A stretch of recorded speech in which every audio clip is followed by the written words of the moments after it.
عليكم. وعليكم السلام. زحمة التليفون وقاعد عندنا انكسرت الشاشة. تدلل بدول وجهك. تدلل، ما يكون خاطرك الا طيب، كل شيء يبين عندي.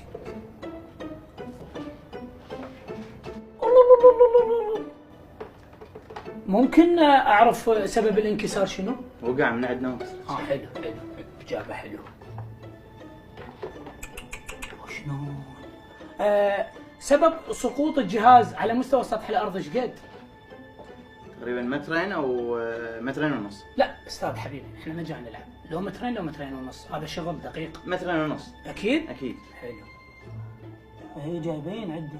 زين استاذ، صارت بيناتكم مشاكل عائليه؟ ايش دخل هذا الموضوع بالتليفون؟ لا استاذ، احنا جاي نشتغل، هذا كل شيء جاي يطلع عندنا بالجهاز. اخي سوي التليفون وبس. لا هو باين عندكم مشاكل عائليه. تمام حبيبي، باكر تلقاه جاهز. ايش قد يكلف؟ تصليحه 50,000. تمام، ممنون. اهلا وسهلا.